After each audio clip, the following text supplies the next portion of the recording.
Hello mga katrip, nakapagkape na bang lahat?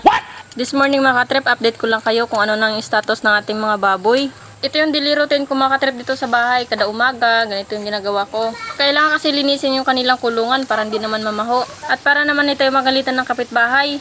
Share ko lang sa inyo mga katrip, yung pinambili ko ng mga baboy na yun is yung katas ng ating pag-YouTube. At nakabili nga ako ng 3 pirasong biik. 1.5 month na to sa akin, kaya 1.5 din yung gastos ko. Yung budget ko pang bili ng skincare, wala na. Binili na ng pagkain ng baboy. Kaya haggard malala.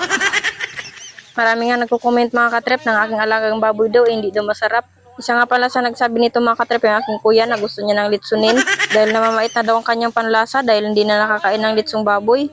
Halos kada araw din siyang pabalik-balik dito sa kulungan mga katrep. Kaya nag-aalala na ako sobra, baka mawala ito. Suspect, mapait ang lalamunan. Litso lang palang gustong kainin. That's we called freebings. Flex ko lang pala yung mga alaga kong baboy mga katrep is kain tulog tayo lang alam. Parang yung nanonood dyan. Charis, bato-bato sa langit, matamaan wag magalit.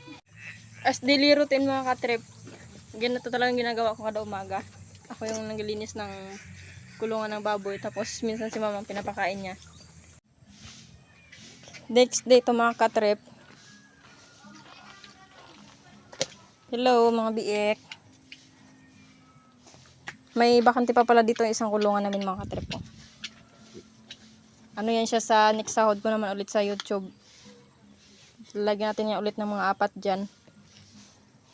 Nakaraan yung nabili ko 3 muna kasi ito lang muna yung nakayanan ng pera. Tapos yung pagpapagawa pala nito mga katrep nakaraan, medyo malaki-laki yung gastos, hindi rin biro. Mabot din ng libo. Hindi rin hundreds, pero libo. Diba? Tapos binilihan ko pa to ng ano dito. Ng ilaw nila. Pero nalaglag. Nilaglag ng manok.